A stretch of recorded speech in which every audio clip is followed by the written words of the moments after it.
जैन बौद्ध धर्म का एक रूप है जो मनुष्य की जागृति पर जोर देता है।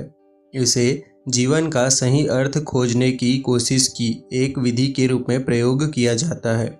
जैन धर्म अपने अनुयायियों को यह सिखाता है कि वे अपनी उम्मीदों, विचारों और यहाँ तक कि अपने विश्वास की परतों को भी हटाएं ताकि वे सच को जान सके। आज मैं आप सबके लिए एक ऐसी ही एक रोचक जैन कहानी लेकर आया हूँ जो कि आपके मन की परतें खोल देगा। तो कहानी को अंत तक ज़रूर सुने।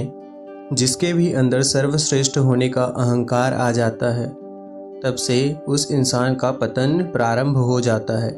इसके साथ साथ हर व्यक्ति की एक खासियत होती है जिसमें दूसरा व्यक्ति शून्य होता है, इसलिए हम सभी का सम्मान करना चाहिए। बहुत सारी तीरंदाजी की प्रतियोगिताएं जीतने के बाद एक नौजवान तीरंदाज खुद को सबसे बड़ा धनुर्धर समझने लगा था।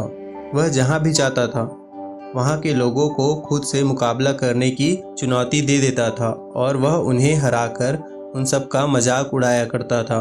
यही उसका कार्य हो गया था। उसे खुद की इस श्रेष्ठता पर घमंड हो गया था।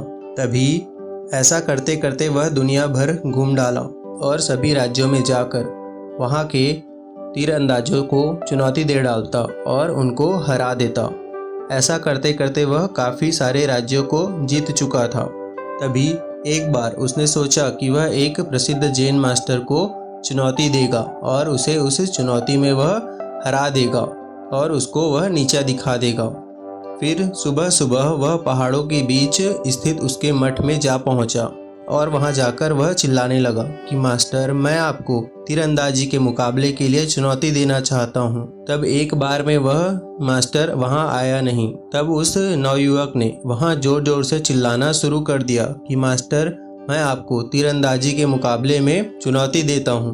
अगर आप में काबिलियत है तो आप मेरी चुनौती स्वीकार कीजिए। तब वहां मास्टर बाहर आया और उस युवक के झुंझलाहट को देखकर उस मास्टर ने उस युवक की चुनौती को स्वीकार कर लिया और फिर तीरंदाजी का मुकाबला शुरू हो गया। सर्वप्रथम उस नवयुवक ने अपने पहले प्रयास में ही दूर रखे लक्ष्य को ठीक बीचों बीच निशाना लगा दिया और अगले निशाने में उसने उस लक्ष्य पर लगे पहले तीर को ही भेद डाला।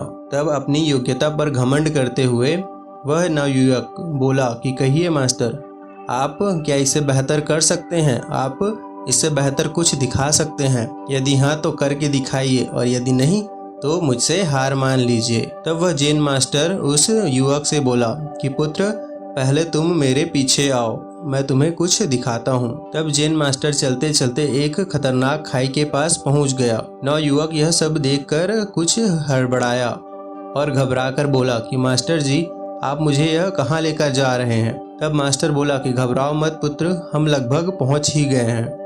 बस अब हमें इस जर्जर पुल को बीचों बीच पार करना है और इसके बीच जाकर अपना कार्य करना है। तब वह नवयुवक ने देखा कि दो पहाड़ियों को जोड़ने के लिए किसी ने एक लकड़ी का काम चलाओ पुल बनाया हुआ था और मास्टर जी उसी पर जाने के लिए उससे कह रहे थे। तब जैन मास्टर पुल के बीचों बीच पहुंचे, कमान से तीर निकाली और दूर पेड़ एक तने पर सटीक निशाना लगाया। तब निशाना लगाने के बाद मास्टर बोले कि आओ पुत्र, अब तुम भी उसी पेड़ पर निशाना लगाकर अपनी दक्षता को सिद्ध करो। तब वह नवयुवक डरते डरते आगे बढ़ा और बेहद कठिनाई के साथ पुल के बीचों बीच पहुंचा। किसी तरह कमान से तीर निकालकर निशाना लगाया पर निशाना लक्ष्य के आसपास कहीं भी न लगा।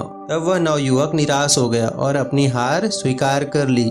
तब जैन मास्टर ने उस युवक को समझाया कि तुमने तीर और धनुष पर तो अपना नियंत्रण हासिल कर लिया है पुत्र, पर तुम्हारा मन अभी भी तुम्हारी नियंत्रण में नहीं है, जो किसी भी खतरनाक परिस्थिति में लक्ष्य को भेदने के लिए आवश्यक है। इस बात को हमेशा ध्यान में रखो कि जब तक मनुष्य के अंदर सीखने की जिज्ञासा है तब तक उसके ज्ञान में वृद्धि होते रहती है, लेकिन जब उसके अंदर सर्वश्रेष्ठ होने का अहंकार आ जाता है और तभी से उसका पतन प्रारंभ हो जाता है। तब नवयुवक मास्टर की बात को समझ चुका था।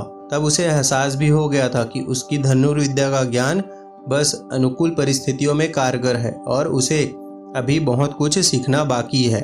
तब उसने तत्काल ही अपने अहंकार के लिए जैन मास्टर से क्षमा मांगी और सदा एक शिष्य की तरह सीखने और अपने ज्ञान पर घमंड न करने की सौगंध ले ली। इस जैन कहानी से हमें सीखने को मिला कि जिसके अंदर सर्वश्रेष्ठ होने का अहंकार आ जाता है, तब से उस इंसान का पतन प्रारंभ हो जाता है।